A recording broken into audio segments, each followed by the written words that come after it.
coton, une filière en bonne santé. La filière coton se porte bien de l'avis de Ravou Yassalamanch, député managing director de la société Tianli Agri, une société sino-malagasy leader dans ce domaine, avec les 20 000 hectares de terres de surface qu'elle utilise pour la culture de coton. Selon ses dires, la société collabore avec l'État. Il y a déjà des coopérations avec l'État malgache, surtout avec le ministère de l'Agriculture qui nous accompagne sur l'encadrement des paysans. Il y a aussi l'encadrement de la filière. Et tous les produits Tianli Agri sont exportés, tous directement exportés à Maurice. Et puis en Afrique du Sud, il y a aussi en Chine.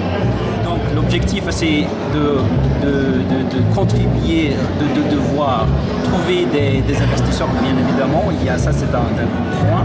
Il y a aussi, en tant qu'investisseurs à Madagascar, nous essayons de témoigner à ce que nous faisons à Madagascar pour pouvoir contacter les autres investisseurs étrangers et qui sont les Chinois, bien évidemment, dans l'initiative du président chinois dans le cadre d'une politique One Belt, One Road.